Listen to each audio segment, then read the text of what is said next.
Good afternoon everyone. आता आपण electrical substation practices या सब्जेक्टचं 8वं प्रॅक्टिकल बघणार आहोत.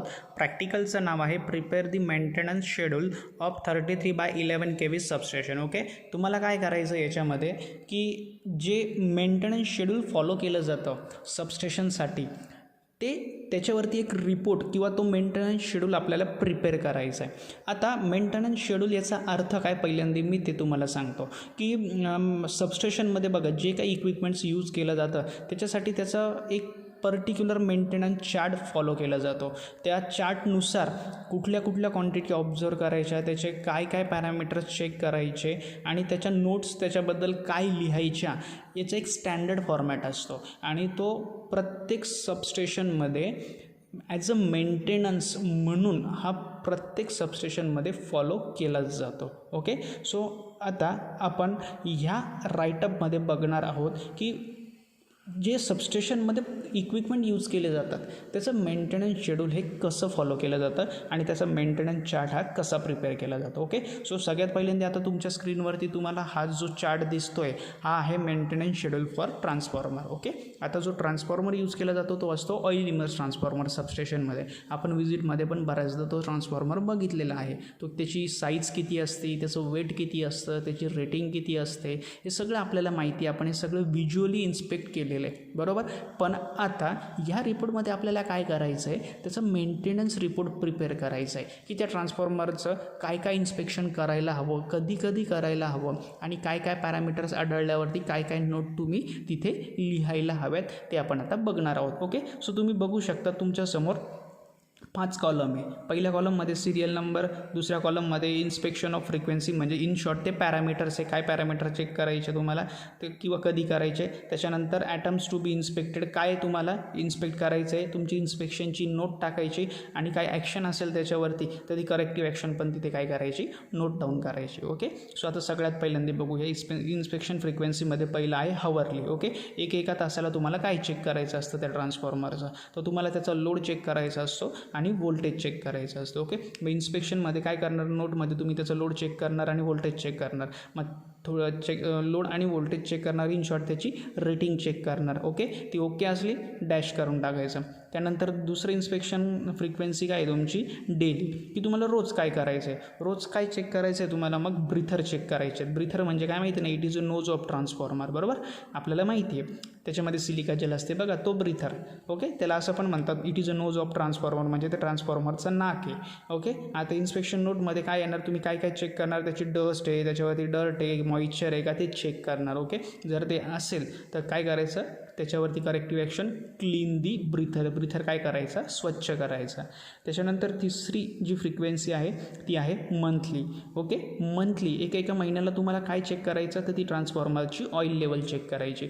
आता ट्रान्सफॉर्मरची ऑइल लेवल तुम्ही चेक करणार, त्याच्यामध्ये जर तुम्हाला काही आढळलं तर त्याच्यामध्ये तुम्ही कोटमध्ये काय टाकणार की if oil is low top up with the dry oil and examine फँक. म्हणजे थोडक्यात त्याला काय म्हणायचं आहे, जर ऑइल लेवल जर कमी झालेली, बघा ऑइल लेवल ही ट्रान्सफॉर्मरची ही मंथली कमी होणारच असते. का माहिती का, कारण की हे कंटिन्युअसली वर्क करत असतात आणि ट्रान्सफॉर्मर हा कंटिन्युअसली हीट होत असतो आणि ते ऑइलचं फंक्शनच ते असतं की ते हीट होणाऱ्या पार्टला कूल करणं किंवा ॲज अ कूलंट म्हणूनच तो ऑइल तिथे यूज केलेला असतो. सो महिनाभर जेव्हा तो ट्रान्सफॉर्मर दिवस रात्र चालू असतो तर ऑब्वियस आहे की त्याची ऑइल लेवल काय होणार आहे, कमी होणार आहे. मग ती ऑइल लेवल चेक केली आणि आपल्याला आढळली की ती कमी झालेली, तर ऑइल लेवल काय करायची, पुन्हा त्याची जी लेवल आहे ती मेंटेन करायची.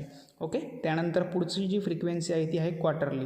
त्याच्यामध्ये क्वार्टरली आपण चेक काय करतो, ट्रान्सफॉर्मरची बुशिंग. ओके, मग इन्स्पेक्शनमध्ये काय बघणार, जर ती क्रॅक झालेली तुम्हाला आढळली तर तिला काय करायचं, रिप्लेस करायचं आणि ओके असेल तर काहीच प्रॉब्लेम नाही, ती तशीच ठेवायची. पण क्रॅक झाली असेल तर ती त्वरित काय करायची, रिप्लेस करायची. त्यानंतर पुढची फ्रिक्वेन्सी काय आहे, हाफ इयरली. हाफ इयरली तुम्ही काय चेक करणार, non conservator. Okay, non conservator काय, त्याच्यामध्ये काय चेक करणार, त्याच्यात मॉइश्चर आहे का. ओके, आणि जर मॉइश्चर जर त्याच्यामध्ये वाढत असेल तर मग त्याची व्हेंटिलेशन काय करायचं, थोडं प्रॉपर करायचं किंवा इम्प्रूव्ह करायचं. त्याचं मग थोडक्यात इन शॉर्ट मला काय म्हणायचं आहे की त्याच्यामध्ये व्हेंटिलेशन तुम्हाला प्रोव्हाइड करायचं जेणेकरून त्याच्यामध्ये मॉइश्चर क्रिएट होणार नाही. त्यानंतर 6वी जी फ्रिक्वेन्सी आहे ती आहे इयरली, म्हणजे एका वर्षाने ट्रान्सफॉर्मरला तुम्हाला काय चेक करायचं तर त्याचे रिले आणि सेन्सर चेक करायचं आणि अर्थ रेजिस्टन्स चेक करायचं. रिले आणि सेन्सरमध्ये तुम्ही काय बघणार, एक्झामाइन इट्स रेटेड लिमिट, त्याचं रेटेड लिमिट किती आहे ते चेक करणार. आणि अर्थ रेजिस्टन्समध्ये काय चेक करणार तुम्ही, चेक दी कनेक्शन्स. ओके, त्याचे कनेक्शन्स अर्थेड प्रॉपरली आहेत का. ओके, त्याच्यानंतर जर रिले सेन्सरमध्ये तुम्हाला असं आढळलं examine its rated limit, then clean it and replace it. ते काय करायचे, क्लीन करायचे आणि रिप्लेस करून टाकायचे, क्लीन करायचे किंवा रिप्लेस करून टाकायचे.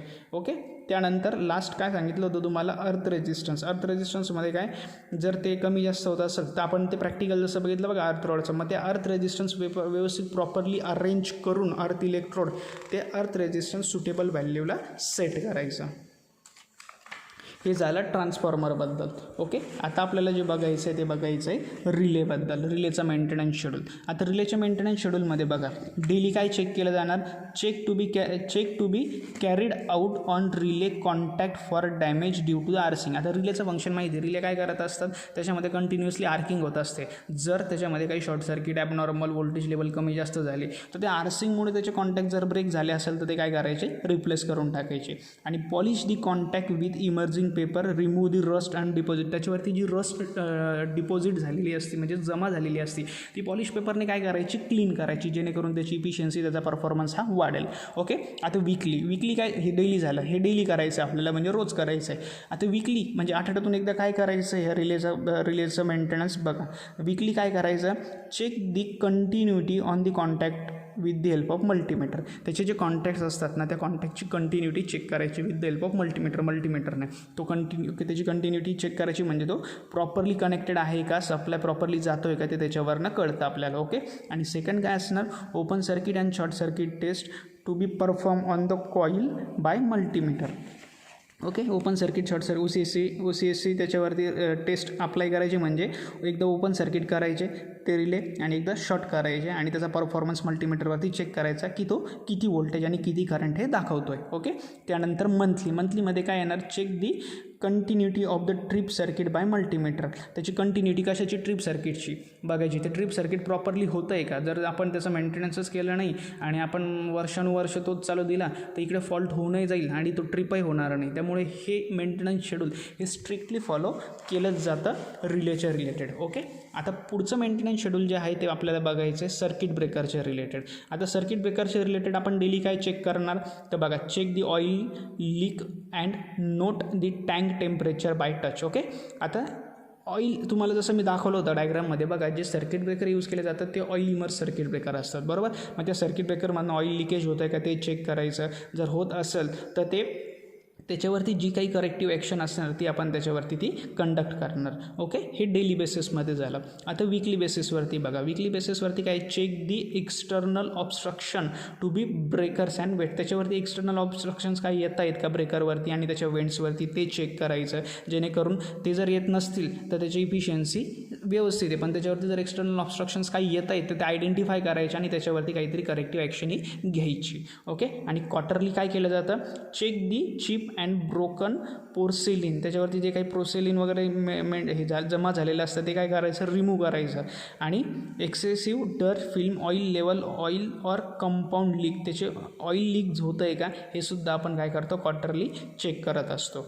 त्यानंतर शेवटचं काय, मेंटेनन्स शेड्यूल ऑफ फ्यूजेस. आता फ्यूज तुम्हाला माहिती आहे, फ्यूजचं काय, इयरली आपण काय इन्स्पेक्शन करणार, visual inspection and infrared scan while loaded or immediately. आता फ्यूज जो आहे, फ्यूज तुम्हाला माहिती आहे काय असं, इट इज अ काय आपण काय म्हणू शकतो तर त्याला, it is a piece of conductor. तो एक कंडक्टर असतो बरोबर. त्याच्या एका स्पेसिफिक व्होल्टेज लेवलला ॲज पर रिक्वायरमेंट आपण तो काय केलेला असतो, डिझाईन केलेला असतो आणि तो तिथे इन्सर्ट केलेला असतो. सो त्याचं व्हिज्युअल इन्स्पेक्शन करायचं, तो तिथे प्रेझेंट आहे का, तो कधी ट्रिप होऊन जळून गेलेला आहे आणि आपण असं समजायचो की फ्यूज लावलेला आहे, फ्यूज ट्रिप का होत नाही आहे. तर हे होऊ नये यासाठी काय केलं जातं, त्याचं एक व्हिज्युअल इन्स्पेक्शन केलं जातं इयरली. त्याच्यानंतर 3 ते 6 वर्षांनी त्याच्यामध्ये बघा अजून काय केलं जातं, remove and inspect check the fuse mounting clip, त्याच्या माउंटिंग क्लिप्स व्यवस्थित आहेत का नाही ते बघितलं जातं. आणि 5 वर्षांनी काय बघितलं जातं, रिव्ह्यू द इक्विपमेंट रेटिंग, त्याची रेटिंग प्रॉपरली तो देतो आहे की नाही देते. त्यानंतर मेंटेनन्स शेड्यूल ऑफ अरेस्टर. आता अरेस्टरचं आपण बघूया मेंटेनन्स शेड्यूल कसं फॉलो केलं जातं. आता सगळ्यात पहिल्यांदा ॲन्युअली काय बघितलं जातं बघा, त्याच्यामध्ये इन्फ्रारेड स्कॅन केला जातो तो ॲन्युअली. त्याच्यानंतर 3 ते 6 वर्षांनी clean the insulator and check the connection. 3 ते 6 वर्षांनी इन्सुलेटर तो क्लीन केला जातो आणि त्याचे कनेक्शन्स हे चेक केले जातात. आणि क्वार्टरली सेमी ॲन्युअली काय केलं जातं, visual inspection with the help of बायनॅक्युलरनी काय केलं जातं, तो ऑब्झर्व केला जातो. कारण की लाईटनिंग अरेस्टर तुम्हाला माहिती आहे तो कुठे प्लेस केलेला असतो, वरती टॉवरवरती. सो बायनॅक्युलरनी त्याचं व्हिज्युअल इन्स्पेक्शन करायचं, तो प्रॉपरली तिथे प्लेस झालेला आहे का, किंवा ओपन स्पेसमध्ये किंवा ओपन यार्डमध्ये असल्यामुळे त्याच्यावरती क्लायमेट म्हणा, डस्ट म्हणा, डर्ट म्हणा, रेन म्हणा, यांचा सतत इफेक्ट होत असतो. तर त्याच्यामुळे तो पंक्चर झाला का, ब्रेक झाला का, हे सुद्धा आपण बायनॅक्युलरने ऑब्झर्व करतो. आणि 5 वर्षानंतर काय बघतो, रिव्ह्यू द इक्विपमेंट रेटिंग, त्या इक्विपमेंटची रेटिंग किती येते. ओके, सो अशा पद्धतीने आपण काय केलं, जे काही सबस्टेशनमध्ये इक्विपमेंट हे यूज केले जातात, मग ट्रान्सफॉर्मर असू द्या, सर्किट ब्रेकर असू द्या, रिले असू द्या, लाईटनिंग अरेस्टर असू द्या, किंवा स्विचेस असू द्या, या सगळ्यांचं मेंटेनन्स शेड्यूल कसं प्रिपेअर केलं जातं हे आपण त्याच्यामध्ये बघितलं. Okay, thank you.